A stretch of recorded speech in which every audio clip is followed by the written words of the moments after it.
Hello dear student, आइए आपका स्वागत है class 12 maths chapter number 13 exercise 13.3 का क्वेश्चन नंबर 2 सॉल्व करते हैं।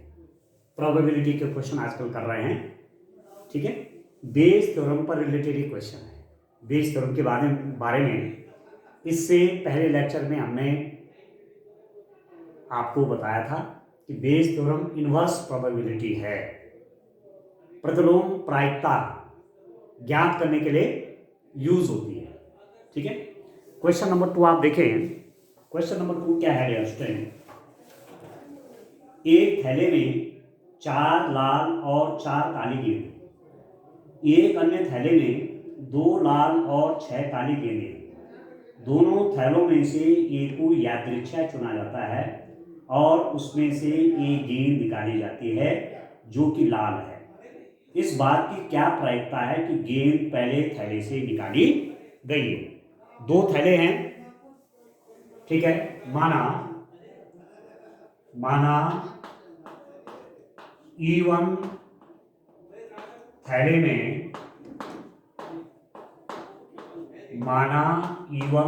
में 4 लाल व 4 काली गेंद हैं। 4 लाल व 4 काली गेंद हैं।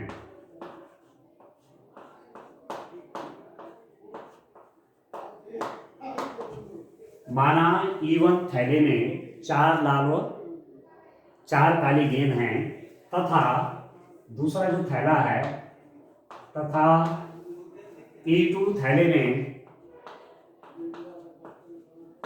E2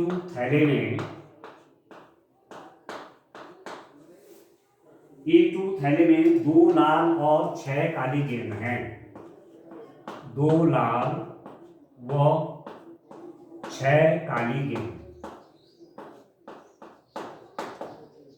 ठीक है dear student. Let E1 bag has 4 red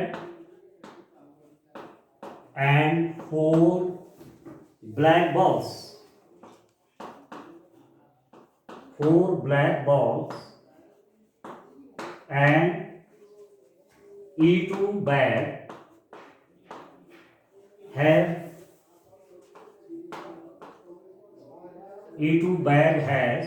2 red and 6 black balls, ठीक है। E1 जो इवेंट है, मतलब E1 बैग और E2 बैग, 2 बैग मान लिया हमने, ठीक है डियर स्टूडेंट। और क्या बात है इसमें आगे, दोनों थैलों में से एक थैले को यादृच्छिक चुना जाता है तथा उसमें एक गेंद निकाली जाती है जो कि लाल रंग की गेंद है, ठीक है। माना घटना ए या आर, माना घटना आर लाल रंग के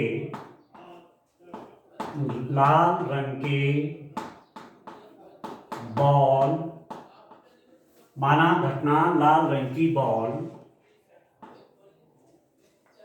माना घटना आर लाल रंग की बॉल निकलने को दर्शाती है,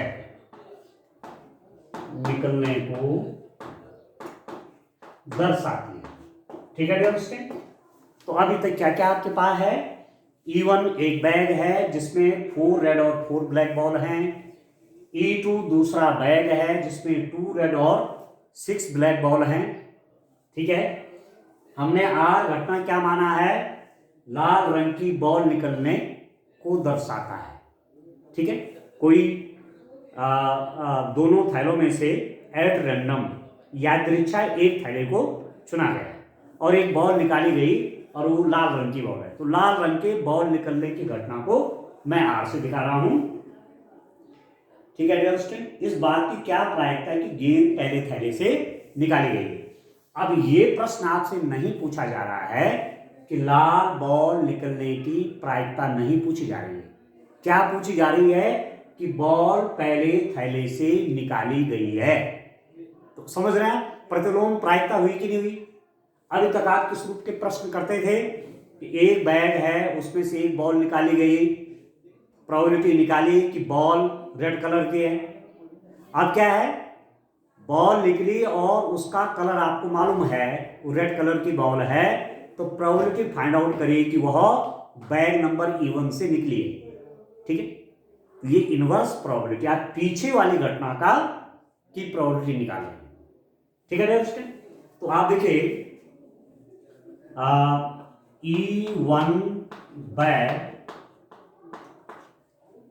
E1 बैग चुनने की प्रायिकता। ठीक है, E1 बैग चुनने की प्रायिकता। ठीक है, प्रोबेबिलिटी ऑफ सेलेक्टिंग या चूजिंग, चुनने की प्रायिकता। क्या प्रायिकता पर एट रैंडम करना है, यादृच्छा लिख दीजिए, एट रैंडम, क्योंकि तभी प्रोबेबिलिटी की बात होती है जब यादृच्छा होता है, जब आप यादृच्छा शब्द लगाएंगे। Random, probability of choosing randomly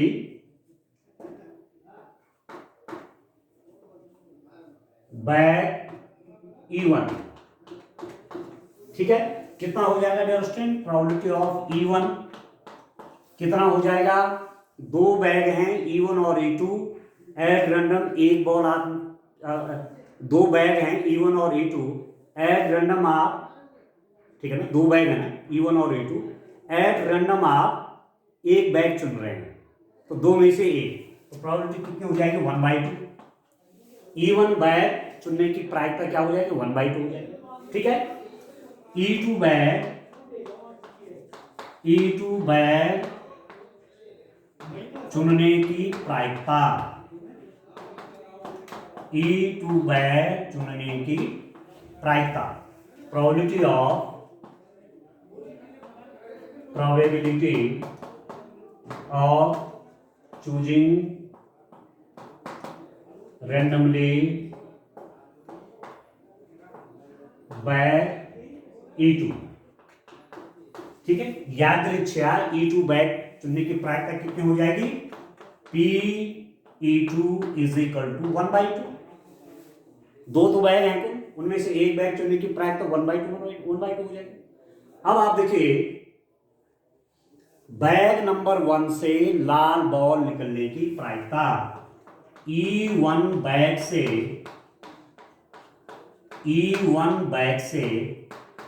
Lal ball निकलने की प्रायिकता,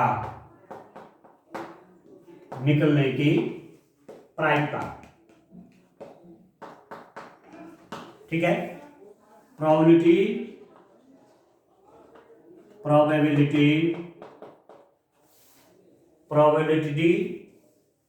a red ball from bag E1 bag से आप रेड बॉल, ठीक है, एक लाल बॉल निकालने की प्रायिकता, E1 बैग से लाल बॉल निकालने की प्रायिकता, रेड बॉल निकलने की प्रायिकता जबकि दिया हुआ है कि E1 बैग से वो निकला है, तो E1 बैग से लाल बॉल निकलने की प्रायिकता। ठीक है, probability to draw a red ball from bag number E1, मतलब दे रखा है कि E1 बैग से निकल रहा है, तो ये कंडीशनल प्रोबेबिलिटी होगी। रेड बॉल निकलने की प्रोबेबिलिटी चाहिए और ये आपको दे रखा है कि वो बैग नंबर E1 से निकली है। तो अब आप देखिए, बैग नंबर E1 में 4 रेड बॉल हैं और 4 ही ब्लैक बॉल है, 4 लाल गेंद और 4 काली गेंद हैं, तो एक लाल बॉल निकलने की प्रोबेबिलिटी हो जाएगी 4/8 and that is equal to 1/2। ठीक है, ये हो गया दोस्तों। दूसरी स्थिति देखिए, E2 बैग से लाल बॉल निकलने की प्रायिकता,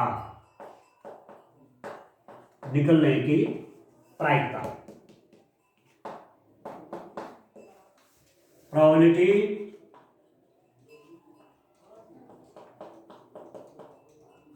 probability a red ball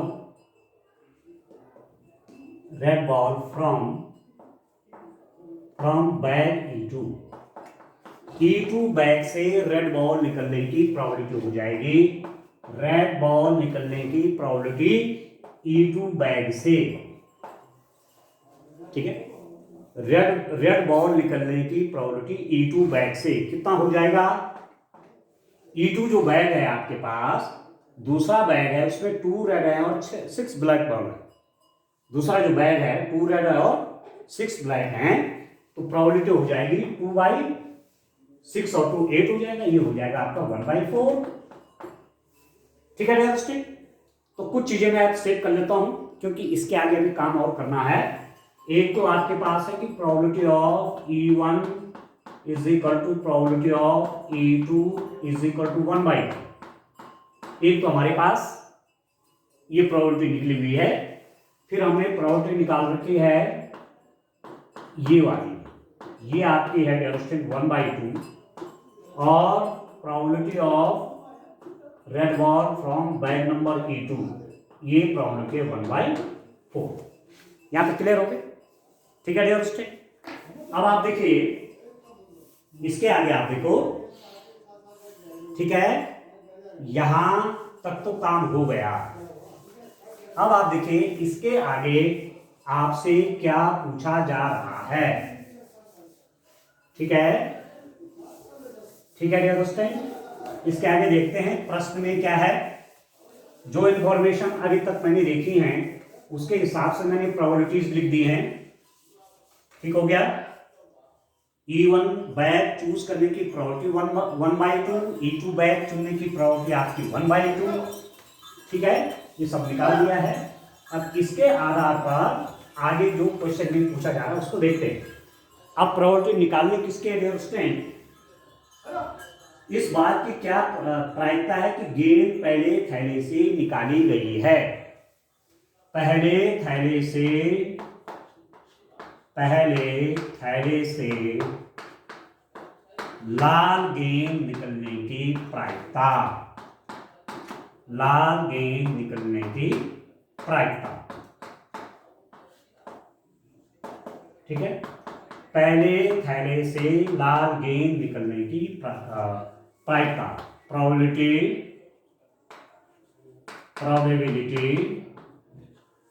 to draw, probability पहले थैले से लाल गेंद निकलने की प्रायिकता, probability to draw a red ball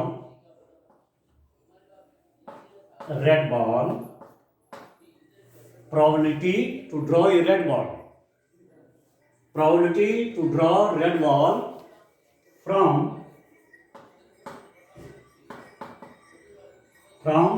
bag E1, bag E1 से एक रेड बॉल निकली, जो बॉल निकली ना वो रेड कलर की है, मतलब आपको मालूम है कि बॉल रेड कलर की निकल गई है, ये दिया हुआ है। तो प्रोबेबिलिटी निकालनी है कि वो बैग नंबर E1 से निकली है। आप देख सकते हैं probability of, conditional probability of E1 bag से लाल बॉल निकली है, मतलब लाल बॉल निकली है, ये मालूम है। This is given, red ball is drawn, तो आपको प्रोबेबिलिटी निकालना है कि वह E1 बैग से निकली है, तो ये कंडीशनल प्रोबेबिलिटी हो जाएगी E1 की, ये फाइंड आउट करना है उसमें। अब बेस थ्योरम का यूज करिए। क्या है बेस थ्योरम? आप जानते हैं बेस थ्योरम है probability of E1 into conditional probability of E1 plus probability of E2 into conditional probability of, ये तो तरीका है। आप देखिए बेस थ्योरम लिखने का तरीका देखिए आप, probability of E1 when R has already occur, E1 की प्रोबेबिलिटी जबकि रेड बॉल निकल गई है, तो P(E1 × P) conditional probability of R divided by PE1 into conditional probability of R plus PE2 into conditional probability of R। बस ये है derivation तरीका, ये है Bayes theorem, using Bayes theorem, Bayes theorem का प्रयोग करने पर। And this is equal to, आपको मालूम है कि PE1 प्रोबेबिलिटी ऑफ E1 बोलो, प्रोबेबिलिटी ऑफ E2 बोलो, ये हो गया 1/2। ठीक है, प्रोबेबिलिटी ऑफ E1 आपका 1/2 into R probability to draw a red ball.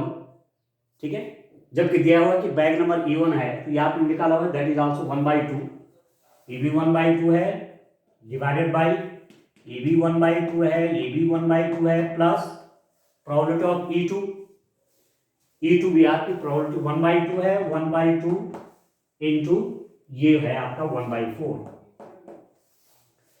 ठीक हो रहा है, and that is equal to, ये कितना हो गया 1/4 होल डिवाइडेड बाई 1/4 प्लस 1/8। ठीक है, 1/4 प्लस 1/8।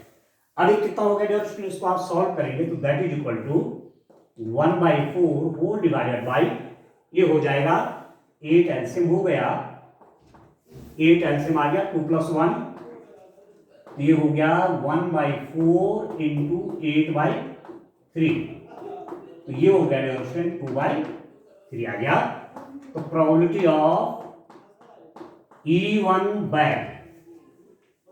बैग की प्रोबेबिलिटी, E1 बैग की प्रोबेबिलिटी जबकि लाल गेंद निकली है, ये दिया हुआ था, ये आपको प्रोबेबिलिटी चाहिए थी, तो दैट इज इक्वल टू 2/3। ठीक है डियर स्टूडेंट, समझ रहे हैं आप? तो इस रूप में ये क्वेश्चन आपको करना है। ठीक हो गया, चलिए अब मैं क्वेश्चन नंबर 3 देखता हूं, एक क्वेश्चन और करेंगे तो आपको काफी क्लियर होगा डियर स्टूडेंट। बेस थ्योरम को अप्लाई करना है। आप यहां पर देख रहे हैं E1 और E2 दो बैग थे और उनमें बॉल्स थी। ठीक है, बैग आपके रेंडमली ले जा रहे हैं, यादृच्छिक बैग को आप चुन रहे हैं और वहां से लाल बॉल निकल रही है। ठीक है, तो आपको प्रोबेबिलिटी निकालनी थी कि वह बैग नंबर E1 से निकली है, तो ये इनवर्स प्रोबेबिलिटी है, प्रतिलोम प्रायिकता, इनवर्स प्रोबेबिलिटी। ठीक है डियर स्टूडेंट, ये है। अब आप देखिए क्वेश्चन नंबर 3 देखिए डियर स्टूडेंट, क्वेश्चन नंबर 3 आप देखिए।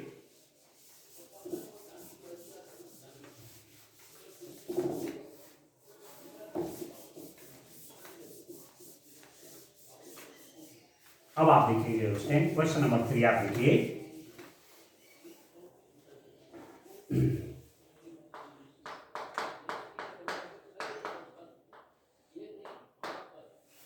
क्वेश्चन नंबर 3 आप देखो, यह ज्ञात है कि एक महाविद्यालय के छात्रावास में 60% छात्रावास में रहते हैं और 40% छात्रावास में नहीं रहते। पूर्ववर्ती वर्ष के परिणाम सूचित करते हैं कि छात्रावास में रहने वाले छात्रों में से 30% और छात्रावास में न रहने वाले छात्रों में से 20% ने A ग्रेड लिया। वर्ष के अंत में महाविद्यालय के एक छात्र को चुना गया और यह पाया गया कि उसे A ग्रेड मिला। इस बात की क्या प्रायिकता है कि वह छात्र छात्रावास में रहने वाला है? बड़ा इंटरेस्टिंग क्वेश्चन है। दो बातें हैं, स्टूडेंट्स हैं, ठीक है, किसी महाविद्यालय के, कोई डिग्री कॉलेज है, उसके स्टूडेंट हैं, 60% तो रहते हैं हॉस्टल में, ठीक है, और 40% हॉस्टल में नहीं रहते। तो मान लेते हैं दो बातें आ गई, छात्रावास में रहने वाले बच्चे और छात्रावास में न रहने वाले बच्चे, हॉस्टल में रहने वाले बच्चे और हॉस्टल में न रहने वाले बच्चे, इन दोनों ही मिला के पूरा सैंपल स्पेस बना दें। नहीं, दो किसी कॉलेज में है तो वहाँ स्टूडेंट को किस कैटेगरी में बांट रहे हैं, ये हॉस्टल में रहते हैं, ये हॉस्टल में नहीं रहते, तो सारे बच्चे कवर हो गए।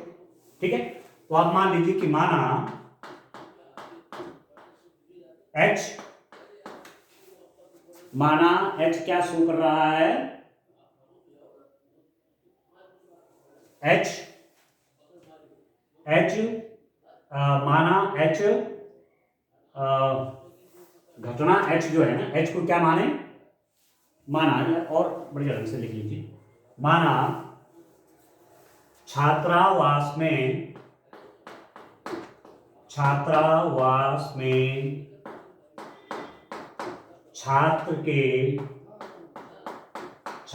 के रहने की घटना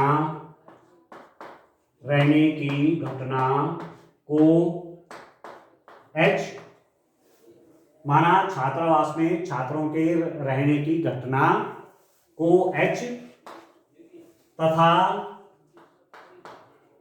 छात्रावास में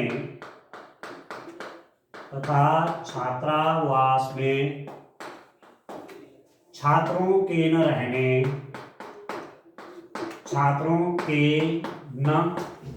रहने की घटना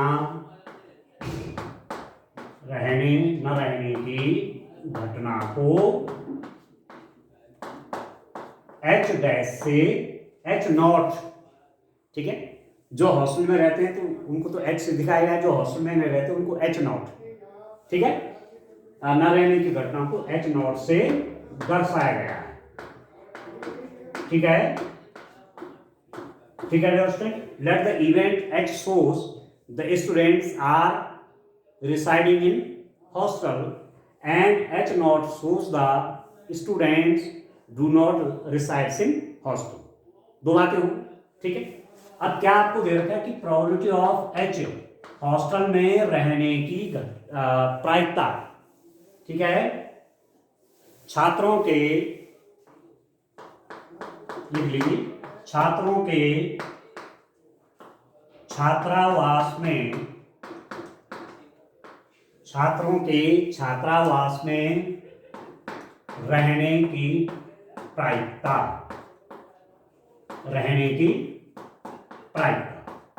कितने हो जाएगा dear student, probability of H,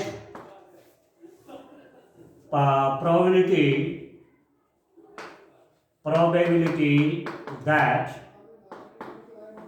students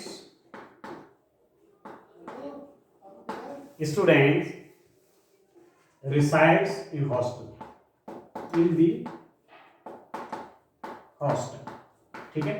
hostel में रहने की प्रोबेबिलिटी वो दे रखा आपके पास 60%, ठीक है, 60% हॉस्टल में रहते हैं, तो 60% का मतलब क्या हुआ डियर स्टूडेंट, परसेंट, 60% मतलब पर मतलब 1 और सेंट मतलब 100, तो 100 में 60% बच्चे हॉस्टल में रहते हैं, 60% मतलब 1, 7 मतलब 100 में 60, तो सीधी सीधी बात हो गया कि 100 में 60, तो आप लिख सकते हैं 60/100 और आप इसको काट करके हो जाएगा 3/5। यहां तक क्लियर है, ठीक है डियर स्टूडेंट। अच्छा, छात्रों के छात्रावास में न रहने की प्रायिकता,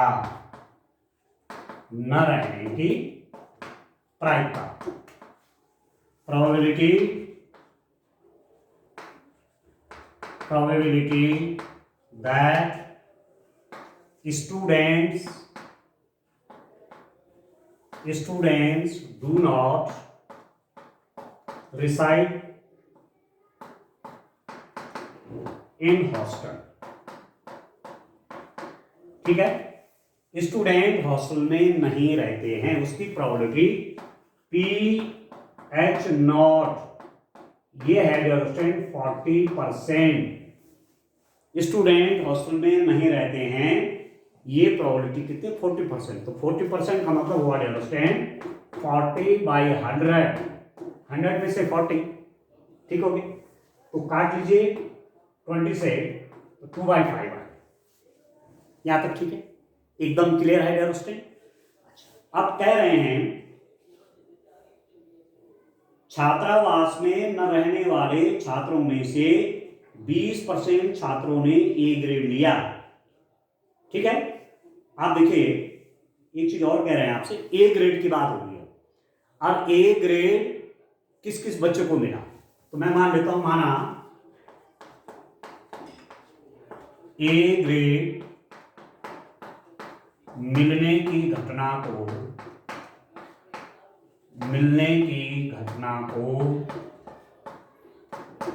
जी से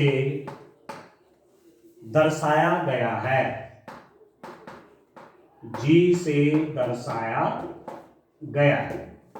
late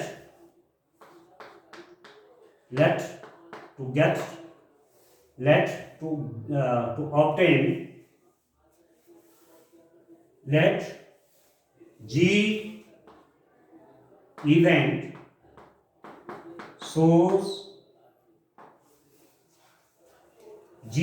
shows to get grade A। ठीक है दोस्तों, ये जो घटना है ए ग्रेड मिलने की घटना को जी से दिखाया गया है। जो स्टूडेंट ए ग्रेड जिसको मिल रहा है तो वो घटना आपको जी से दर्शा दी है। ठीक हो गया। अच्छा, अब क्या बात कह रहे हैं, इसके बाद और आगे बात है,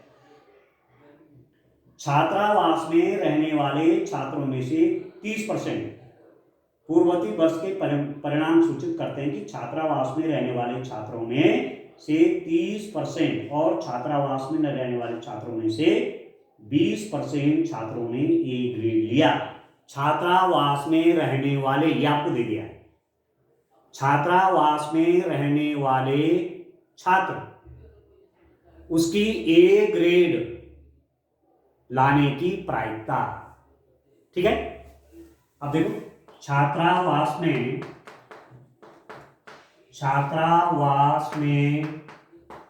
रहने वाले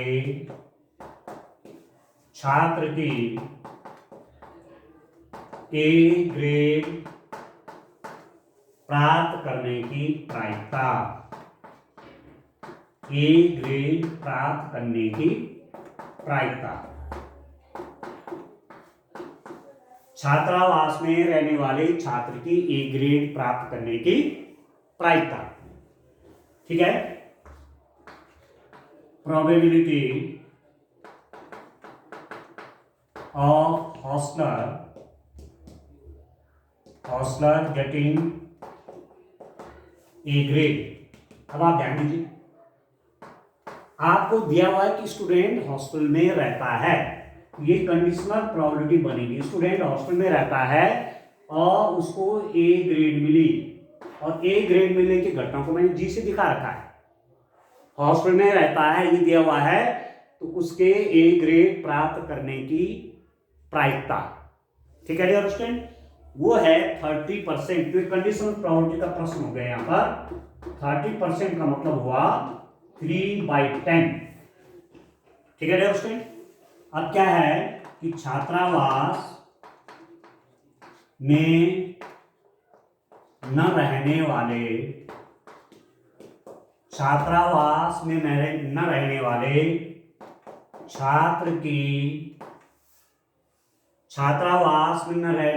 छात्र की ए ग्रेड प्राप्त करने की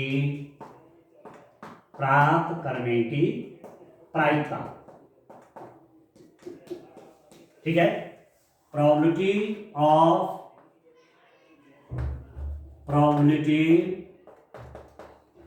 of a non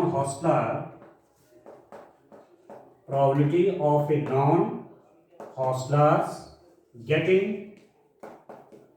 A grade. ठीक है, ए ग्रेड निकलने की प्रोबेबिलिटी, जबकि वह हॉस्टल में नहीं रहता है, तो ये भी कंडीशनल प्रोबेबिलिटी है। हॉस्टल में नहीं रहता मतलब H0। ठीक, ये तो दिया हुआ है तो हॉस्टल में नहीं रहता है। ठीक है दोस्तों, और ए ग्रेड उसको मिला, उसकी प्रोबेबिलिटी ये हो जाएगी, कंडीशनल प्रोबेबिलिटी बनेगी, क्योंकि ये दिया हुआ है तो हॉस्टल में नहीं रहता है, तो उसकी ए ग्रेड प्राप्त करने की प्रायिकता। तो ये आपको दिया हुआ है दोस्तों कि 20% स्टूडेंट हैं वो जो हॉस्टल में नहीं रहते हैं, हॉस्टल में वो नहीं रहते हैं पर उन्होंने एक ग्रेड लिया, ठीक है। तो 20/100 ये आ गया आपके पास 1/5। क्लियर हो गया दोस्तों? ठीक है ना? ठीक है। अच्छा, अब आप देखिए मुझे निकालना क्या क्या है दोस्तों, और आगे मुझे फाइनली प्रोबेबिलिटी किसकी निकालनी है। आप देखिए मेरे पास क्या क्या इंफॉर्मेशन आ गई, यहां लिख लेता हूं। पी एच है 3/5, पी एच नॉट है 2/5, ठीक है। प्रोबेबिलिटी ये जी की प्रोबेबिलिटी मतलब ग्रेड ए की प्रोबेबिलिटी जबकि वो हॉस्टल में रहता है, ये आपका 3/10 है। और ए ग्रेड की प्रोबेबिलिटी जबकि वो हॉस्टल में नहीं रहता है। ये सब ठीक हो गया। तो अब आप देखिए डियर स्टूडेंट, इसके बाद आप देखिए, ध्यान दीजिए, इसके बाद क्या प्रोबेबिलिटी निकालने, किस बात की प्रोबेबिलिटी आपको चाहिए, इस सब इंफॉर्मेशन मैंने यहां कलेक्ट कर ली एक साथ, ठीक है। तो ध्यान से आपको समझना है बेस को, आसान है वैसे, जब एक दो क्वेश्चन आप कर लेंगे तो आपको क्लियर हो जाएगा आगे, ठीक हो गया। अब आपसे पूछा जा रहा है कि वर्ष के अंत में महाविद्यालय के एक छात्र को यादृच्छा चुनाव वाले पाया गया कि उसे एक ग्रेड मिला है, इस बात की क्या प्रोबेबिलिटी को छात्रावास में रहने वाला। अब बड़ा इंटरेस्टिंग है।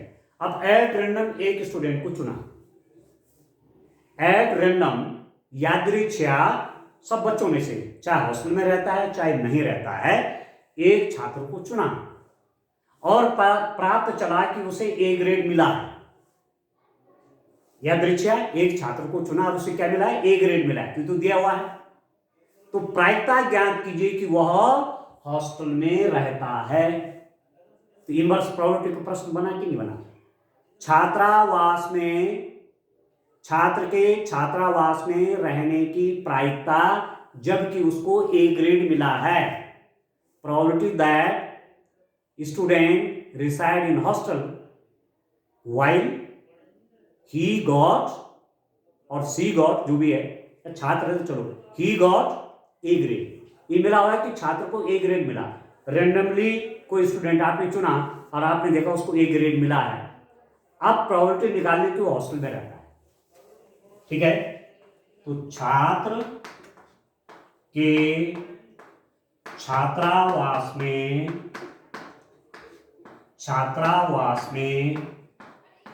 रहने की प्रायिकता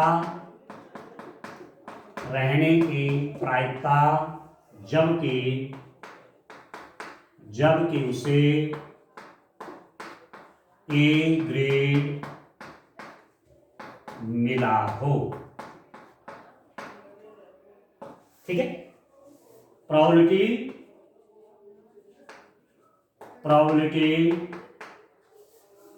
of a student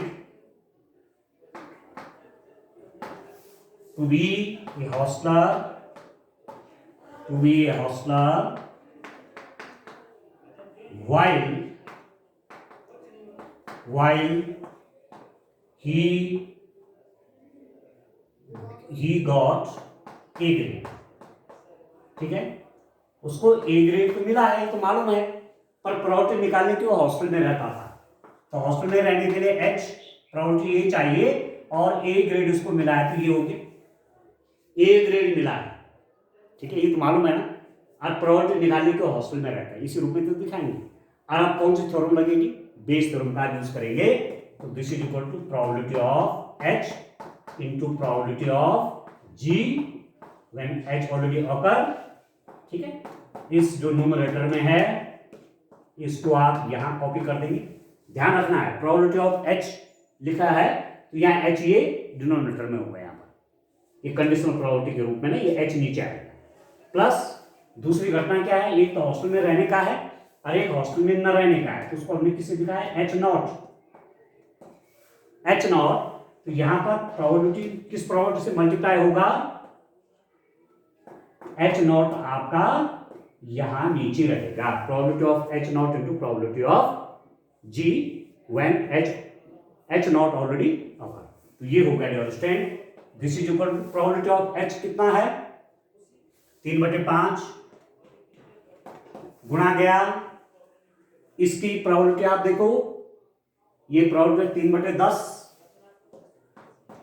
divided by 3/5 into 3/10 plus H0 की प्रोबेबिलिटी कितनी है, दैट इज 2/5 इंटू ये H0 वाला आपको दिया हुआ है यहां पर, ये आई थिंक 1/5 है, यस ये 1/5 है डियर स्टूडेंट, 1/5। अब इसको आपको सॉल्व कर देना है, तो ये कितना हो गया 3 3 जा 9/50 4 डिवाइडेड बाई, यहां में डियर स्टूडेंट आप 50 एलसीएम ले लीजिए, तो 3 3 जा 9 प्लस 5 5 जा 25 इंटू 2 25 2 जा 2 से ये मल्टीप्लाई हो गया, तो ये आ गया 4, तो ये बन गया 9/50 4 डिवाइडेड बाई 13/50। ठीक हो गया, ये 50 ऊपर जाएगा कट जाएगा, तो दैट इज इक्वल टू 9/13। ठीक है, एक जो स्टूडेंट आपने चुना था, ठीक है, जब आपको मालूम चला कि इस स्टूडेंट को ए ग्रेड मिला है तो उसकी क्या प्रोबेबिलिटी है कि स्टूडेंट हॉस्टल में रहता था, वो ये आ गया। ठीक हो गया, तो इस रूप में आपने बेस पर उनके आधार पर क्वेश्चन करने हैं, जब और भी क्वेश्चन करेंगे और अच्छा आइडिया आपको आएगा। आज के लिए इतना काफी है, थैंक यू।